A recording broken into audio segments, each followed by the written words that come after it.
We are here in Hall E at Gen Con, and we're going to go over Spirits of the Rice Paddy with designer Philip DeBerry. It's going to be published by 8 Games on Kickstarter sometime in the future. We're not sure what yet. So Philip, welcome again. Okay, hey. So how does Spirits of the Rice Paddy work?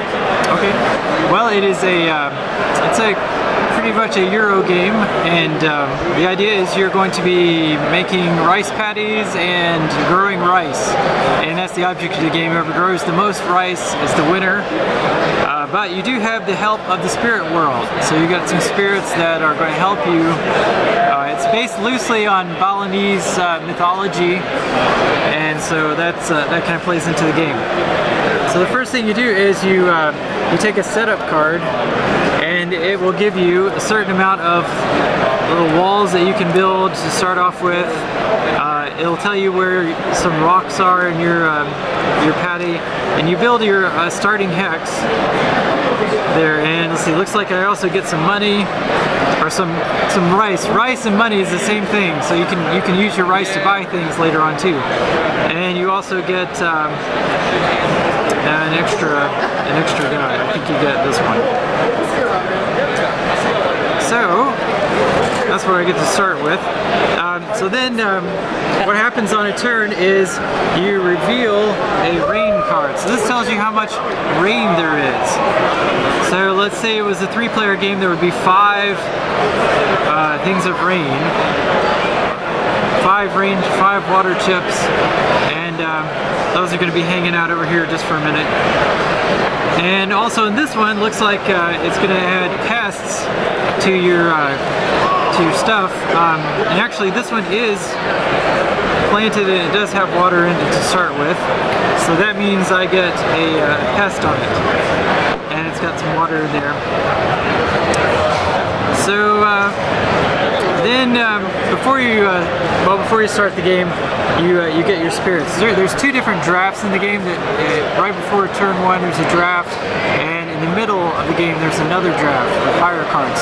So this is cards 1 through 20, and so you just deal out to all the people, all the players, 4 cards. And you're going to look at your cards, and so the higher the number, the better the card is, the stronger the card is. But if you get a lower number, that gives you a better chance to get rain, because the lowest card gets the rain first, and they also get to do achievement tiles first. And so you sort of want to balance between getting the most powerful cards or getting the lowest cards. So I'm going to pick one. Maybe I'll pick this one right here, and then I'll pass these cards to the other player, and then they would pick one, and then they'll give me these cards, and let's see. I also, because of some of these tiles right here, you can see I get bonus points if I can get different types of spirits. So I got one of these mean spirits. Now I'm going to get one of these turtle spirits on this one, that maybe, so that later on maybe I can have I can maybe try to get one of those. And then you're going to get 2 more cards, and I'll say, alright, now I'm going to maybe get the snake one. Even though it's 20, maybe I'll play it like last, or maybe I don't care about the water, because I'll get a good bonus. So then I've got my spirit cards. So I've revealed the rain card. Now I'm going to play a spirit card. Everybody is going to play a card face down and then flip it over simultaneously. So I've played the number 3. And you're going to look at what everybody else played, and whoever played the lowest one is going to get the rain. Put it on their little reservoir here. And so then everybody gets to resolve their spirit cards. So starting with me, I would get to add one of these to everybody else's paddy, which is not nice. And then they would get to do different things. Later on in the game, let's say it's turn 2, I play this card. I would do resolve this card and this card. And in round 3, maybe I would play this card. I would resolve all 3 cards. And that continues on when you get your other 3 cards. By the end of the game, you're going to be resolving all 6 of your cards at the same time. So the ones you play at the beginning gain in importance. So you have to kind of think ahead like that. And you resolve them in the order that you played them, or? Yes, you do, although usually it doesn't really matter. But it goes by player, and whoever has the lowest of the cards, they get to resolve all theirs first, and then the next person gets to resolve all theirs. So then, what you do is you allocate your labor. Now you actually start the game with quite a few of these little worker guys. I think you get 10 workers. And what you're going to do is you're going to put them on one of these different, you can put them here to build walls, you can put them here to remove weeds, or you can put here to harvest, or you can put here to plant. You can also build livestock. Livestock is either, it can either be an ox or a duck. So right now we've just got a kind of a cube standing in for that. And so, so you might have a couple of these, maybe your setup card gave you a couple of them. And so I'm just going to say, well, I got these for my setup card, so I get to build these for free, and maybe I want to build another one, so this will be another one.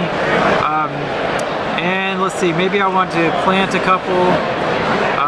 If I have let's say if I had a weed, maybe I would get a weed out, and I've got maybe 2. Maybe I'll build another of these walls. This guy can build a wall. This guy can get rid of the pest. This guy's just going to hang out because nothing for him to do.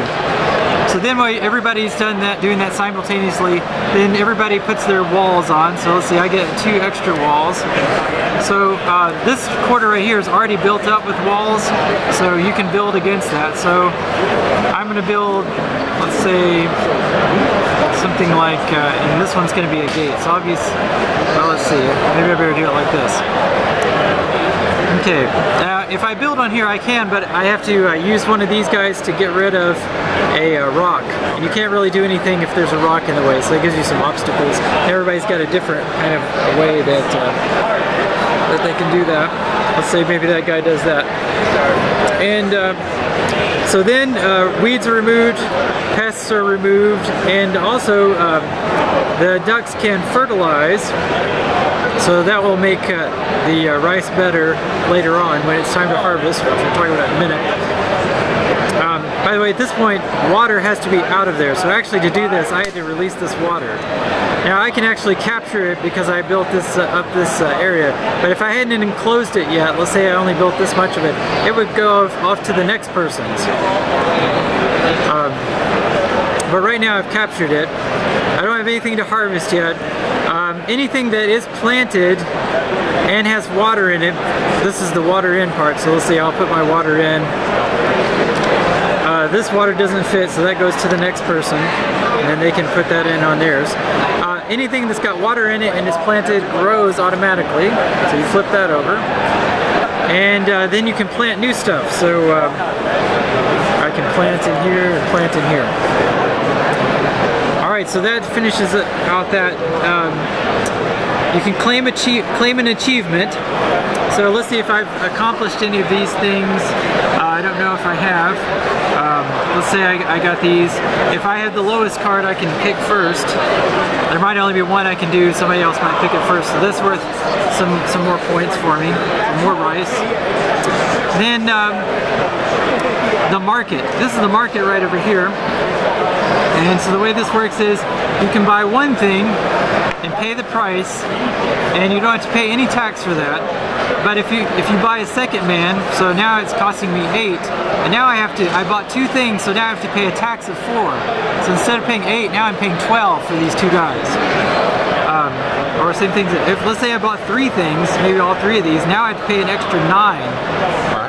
So it kind of, at the beginning of the game, sort of stops people from running away with it a little bit too much. So it's kind of interesting. By the end, you really have a lot of money, so you can really put it in if you want to, but it does punish you if you buy too many. Of course, there's lots of other ways to get things, like this one right here is giving you a free one every time.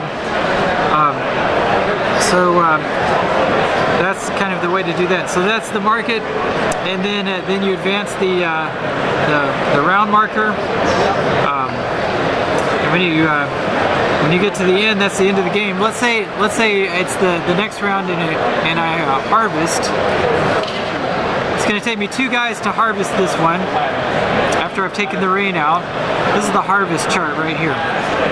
So the black numbers are what you normally use. The gray numbers are for the very last turn. So right now, let's pretend we're doing, this is 1 hex, and do I have any bad stuff in it? No, I don't have any bad stuff at all. So I'm getting 5 for it, but because I have fertilizer, I'm really in this column.